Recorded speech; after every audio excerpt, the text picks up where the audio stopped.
عليكم السلام.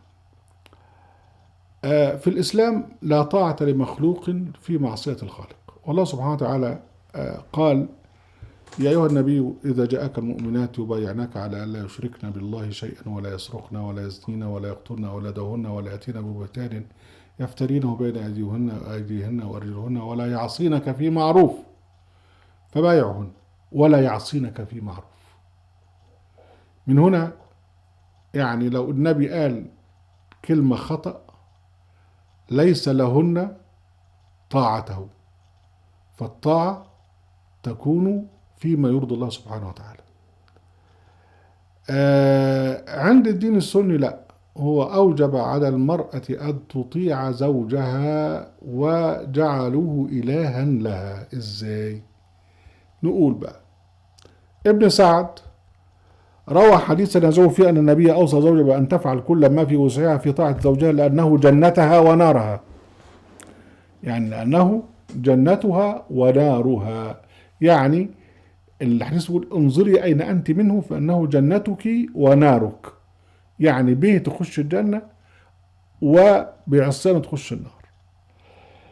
وتكرر هذا في صيغ مختلفة. ذكر الغزالي بعضها في معرض حديثه عن حقوق الزوج على زوجته. يقول الغزالي: إن النكاح، طبعا في كتاب إحياء علوم الدين، إن النكاح نوع من الرق العبودية، فهي أي زوجة رقيقة له، فعليها طاعة الزوج مطلقا في كل ما طلب منه في نفسها مما لا معصية فيه. ويقول الغزالي معبرا عن ثقافة عصره أنه قد ورد في تعظيم حق الزوج عليه أخبار كثيرة، وذكر منها حديث: أيما امرأة ماتت وزوجها عنها راض دخلت الجنة. يا سلام! يعني إذا بلام جوزها راضي عنها هتخش الجنة، يعني لو كان غضبان عليها مهما صلت مهما صامت هتخش النار.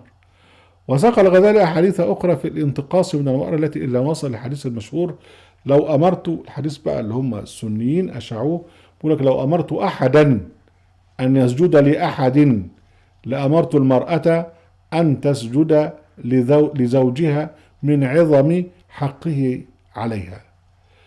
في مقابل هذا الشطط والغلو في حقوق الزوج على زوجته، فإن الغزالي يجعل حق الزوج على زوجها محصورا في مراعاة الاعتدال والأدب. يعني هو الموضوع بس يراعي الاعتدال والأدب معه في الوليمة والمعاشرة إلى آخره.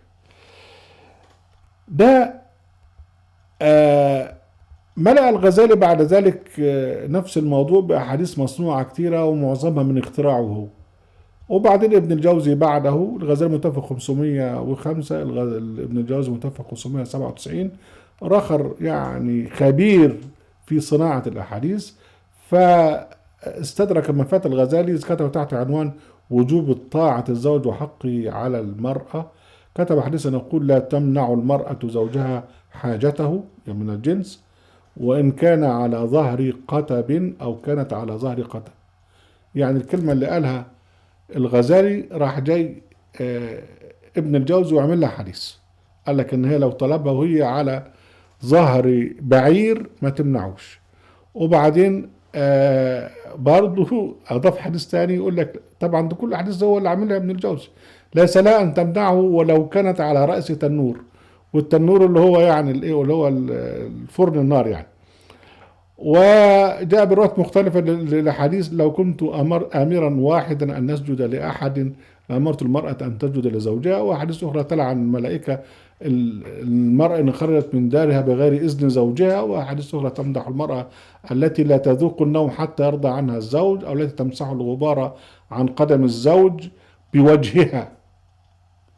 ثم يقول أن ينبغي المرأة أن تعرف أنها كالمملوكة للزوج، فلا تتصرف في نفسها ولا في مالها إلا بإذنه، وتقدم حقه على حقها وحق أقاربها، وأن تصبر على زوجك مصبور المملوك على أذى سيده، وأن طاعتها لزوجها يجعل لها ثوابا عند الله يعدل ثواب الجهاد للمجاهدين.